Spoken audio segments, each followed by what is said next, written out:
JEE 2026 में केवल 6 महीने रहते हैं। जो बच्चे यहाँ पे बोलते हैं कि नहीं सर मैं तो जेई एडवांस ही टारगेट कर रहा हूँ और मेरा पेपर तो अब यहाँ पे मई में होने वाला है जहां से मैं आईआईटी बॉम्बे आईआईटी दिल्ली जाऊंगा, तो यार ये एक बहुत गलत आपका नजरिया है पेपर को देखने का। जब तक आप यहाँ पे जेई मेन के फर्स्ट अटेम्प्ट में अच्छा नहीं करेंगे तब तक आपको एक डेडिकेटेड रनवे नहीं मिलेगा, डेडिकेट आपको यहाँ पर जो है टाइम नहीं मिलेगा जहां पे आप एडवांस के ऊपर फोकस कर पा रहे होंगे। और जो भी बच्चे एडवांस में अच्छा करते हैं उन्होंने हमेशा ही जेई मेन के फर्स्ट अटेम्प्ट में अच्छा करके दिखाया है। तो आप भी अगर यहाँ पे अपने आईआईटी की ड्रीम को अचीव करना चाहते हैं देन मान के चलिए कि आपके उसमें 6 महीने ही रहते हैं, ना ही उससे ज्यादा ना ही उससे कम। अब बात करते हैं यहाँ पे कि यार कौन कौन से बच्चे हैं जिनको ये वीडियो बहुत जरूरी है देखना। ये एक आई ओपनर वीडियो होने वाला है उन बच्चों के लिए जो अभी भी सीरियसली अपनी पढ़ाई के ऊपर फोकस नहीं कर रहे हैं, जिनके पास अभी भी दिन में कम से कम 1 घंटा 2 घंटा निकल रहा है रील्स को स्क्रॉल करने के लिए, अपने यूट्यूब शॉर्ट्स को देखने के लिए। आपके पास में अगर समय है then you are not utilising your time in the best possible way and it is going to hurt you big time. क्योंकि आपका यहाँ पे जो इतने सालों से एक ड्रीम है जिसके लिए आप मेहनत कर रहे हैं, जो आप कुछ करके दिखाना चाहते हैं इस छोटी सी उम्र में, वो आपका हाथ से निकलते जा रहा है लेकिन आपको पता नहीं है। तो एक एक करके बात करेंगे दोनों ही टाइप के बच्चों के लिए। सबसे पहले बात करता हूं ड्रॉपर्स के लिए, क्योंकि उनकी चिंता थोड़ी सी कम है मुझे। वो बच्चे ऐसे हैं जिन्होंने बोर्ड्स की प्री बोर्ड्स की टेंशन नहीं लेना है, जिनको स्कूल नहीं जाना है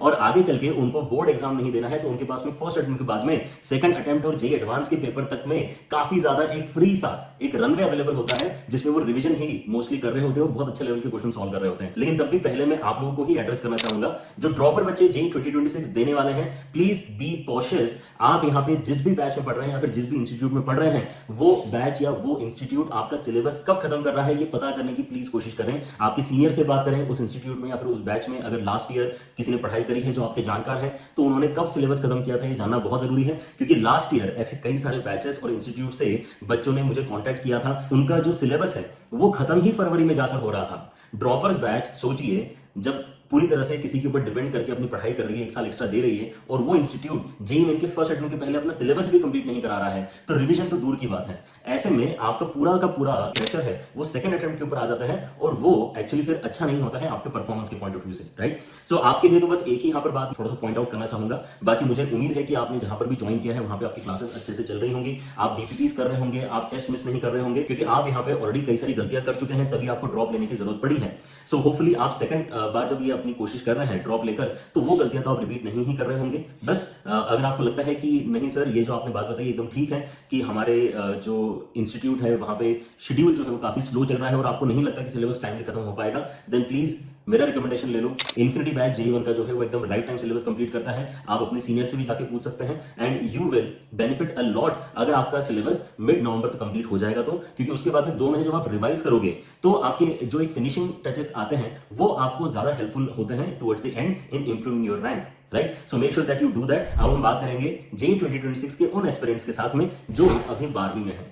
तो यार समझो आप 12वीं में भले ही हो, आप यहाँ पे स्कूल में सबसे बड़े हो, लेकिन सच में एज एन एस्पिरेंट आप सबसे यंगेस्ट एस्पिरेंट्स हैं। जेईई का जो पेपर है ना, उसके कंपैरिजन में अगर आप यहाँ पे देखते हैं तो इसके बाद में कैट एक बड़ी एग्जाम होती है, गेट एक बड़ी एग्जाम होती है, यूपीएससी बड़ी एग्जाम होती है। वो सब एस्पिरेंट्स भी मेहनत कर रहे हैं लेकिन वो काफी बड़े हैं, वो यहाँ पे 25 साल 26 साल 30 साल के आसपास के लोग होते हैं, तो उनकी मैच्योरिटी लेवल अलग होती है। आप अभी यहाँ पे 12वीं क्लास में ही है तो आपको भी अंदाजा भी नहीं है कि आप किस जंग में अभी उतरे हैं। आपके नेशनल लेवल पे पहली बार तो कॉम्पिटिशन बहुत ज्यादा है, लेकिन अगर आप अपने समय को देखते हैं तो समय भी आपके पास में काफी कम है। मैं यहाँ पर अभी आपको बता रहा हूँ डराने के लिए नहीं, लेकिन आपकी आंखें खोलने के लिए, ताकि अगर आप दिन में 1 घंटा भी अगर या 2 घंटा वेस्ट कर रहे हैं किसी रैंडम वीडियो को देखने के लिए, है ना, या फिर अपनी मूवीज को देखने के लिए, वेब सीरीज को देखने के लिए या टेस्ट मैच को देखने के लिए जो कि अभी चल रहा है, देन ये सारे काम आप शायद इस वीडियो के बाद में नहीं करेंगे। एटलीस्ट आप कोशिश करेंगे कि आपका जितना भी वेकिंग आवर है वो आप पढ़ाई में ही स्पेंड कर रहे हैं। तो आपको यहाँ पर बताता हूँ कि आपके पास में यहाँ पे जो अगले 6 महीने हैं उसमें क्या क्या होने वाला है। तो पहली बात तो ये कि आपके लर्निंग के यहाँ पर जो है फेज अभी खत्म नहीं हुआ है। आपने कई सारे ऐसे टॉपिक्स जो आज तक लाइफ में नहीं देखे हैं, जैसे मुझे यकीन है कि इस पॉइंट पे अगर आप देख रहे हैं तो आपने शायद इंटीग्रेशन आज तक नहीं देखा होगा। हो सकता है कई सारे बच्चों ने, हालांकि प्रोडिजी बैच में, विश्वास बैच में तो हमने कवर कर लिया है वेक्टर्स एंड 3D ज्योमेट्री, लेकिन कई सारे इंस्टीट्यूट्स होते हैं जो उसको एंड में पढ़ाते हैं, प्रोबेबिलिटी एंड में पढ़ाते हैं। तो आपने अभी भी बहुत सारे ऐसे टॉपिक्स हैं जो बहुत इंपॉर्टेंट है लेकिन अभी तक नहीं देखे हैं। तो आपको भी आने वाले कुछ दिनों में इतने सारे इंपॉर्टेंट टॉपिक्स, और ये तो मैं केवल मैथ्स की बात कर रहा हूं, ऐसे ही केमिस्ट्री एंड फिजिक्स में भी बहुत सारे इंपॉर्टेंट टॉपिक जो आप पहली बार पढ़ने वाले हैं। तो आपको यहाँ पे पूरा का पूरा ध्यान अपने लर्निंग के ऊपर देना है, उन टॉपिक्स के ऊपर जो आपको मटेरियल मिलता है सॉल्व करना है एंड देन पीवाईक्यूज हैंडल करना है। उसके साथ साथ आपको रेगुलरली टेस्ट देके अपनी जो गलतियां हैं उन पे ऊपर यहाँ पे काम करना है। लेकिन यहाँ पर आपका जो दिक्कत है खत्म नहीं होता है। अगर इतना ही होता तो I would have been so much more less worried for you, है ना, आपका शेड्यूल है शायद मैनेज हो जाता। लेकिन अभी आपको और क्या करना है, आपको इसी के साथ साथ 11th में जो आपने यहाँ पे कुछ आराम किया, आपने जो यहाँ पे बैकलॉग क्रिएट किया, आपको उन टॉपिक्स को भी पढ़ना है। उन टॉपिक्स में अगर आपने पहले मेहनत कर रखी है तो उनको रिवाइज करना है, ताकि जब आप यहाँ पे अक्टूबर, नवंबर, दिसंबर के आसपास बैठकर ये सोचेंगे कि यार मेरी जेई की प्रिपरेशन कैसी है, तो उसके अंदर आपको 11th एंड 12th दोनों का ही सिलेबस अच्छी तरीके से रेडी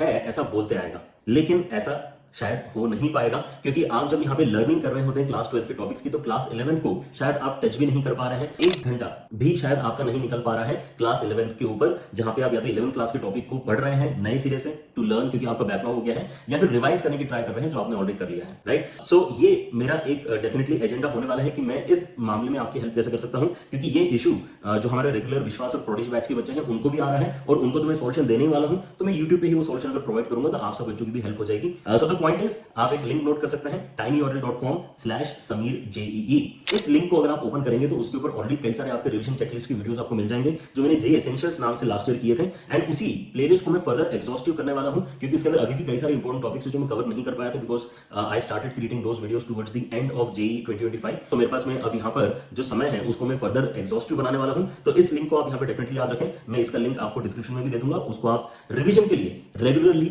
फॉलो करते रहें। जो टॉपिक आपको यहाँ पे दिख रहे हैं जो आपको रिवाइज करना है, मैं रेगुलरली यहाँ पे आपको याद भी दिलाते रहूंगा। आप दिन में केवल 45 मिनट या 1 घंटा भी अगर निकालेंगे तो आपका रिवीजन साइड बाय साइड यहाँ पे चलते रहेगा, ताकि नवंबर के आसपास तक जब आपका यहाँ पे 12th का सिलेबस कंप्लीट होता है तब आपका रिवीजन भी क्लास 11th का कंप्लीट हो चुका होगा, and that will give you that additional benefit over any other aspirant. क्योंकि बहुत सारे बच्चे ऐसी हालत में होते हैं कि वो फिर एंड में जाके पूछ रहे होते हैं कि सर फिर मैं कोनिक सेक्शन छोड़ दूं क्या, कॉम्प्लेक्स नंबर तो सर मैंने कभी किया ही नहीं, बाइनोमियल में सीरीज वाले क्वेश्चन मुझे नहीं सॉल्व करते आते हैं, and these issues pile up, and वो इतने बड़े हो जाते हैं कि वो बच्चा कभी भी उसको हैंडल नहीं कर पाता है, राइट। लेकिन ये एक और बात आपको बताना चाहूंगा, this is the tip of the iceberg. आपका यहाँ पे एक और मेजर इशू आता है क्लास 12 में रहते हुए कि आपको प्री बोर्ड्स और बोर्ड एग्जाम्स भी देने हैं। बिकॉज ऑफ दैट आपका यहाँ पर जो रिवीजन का समय है वो फर्दर यहाँ पर कम हो जाता है। आप जेईई मेन के फर्स्ट अटेम्प्ट के पहले प्री बोर्ड्स में बिजी रहेंगे, प्रैक्टिकल्स की प्रैक्टिस कर रहे होंगे, और जेईई मेन के सेकंड अटेम्प्ट के पहले आप एक्चुअल बोर्ड एग्जाम दे रहे होंगे। तो आपके उसमें यहाँ पर जो दिसंबर से समय स्टार्ट होगा, आपको ये फील होगा कि आप मोस्टली एग्जाम्स ही दे रहे हैं, प्री बोर्ड दे रहे हैं, स्कूल में जाकर प्रैक्टिकल कर रहे हैं, जेईई मेन का फर्स्ट अटेम्प्ट देंगे, उसके बाद में आप एक्चुअल बोर्ड एग्जाम देंगे, उसके प्रैक्टिकल्स करेंगे, उसके बाद में आप जेईई मेन का सेकंड अटेम्प्ट करेंगे, एंड देन फिर आप जेईई एडवांस करेंगे, राइट। सो ये जो आपके पूरे 4-5 महीने हैं, इसमें आप केवल पेपर ही पेपर दे रहे हैं ऐसा आपको लगेगा। तो ग्रोथ का यहाँ पे जो स्कोप है वो काफी कम है।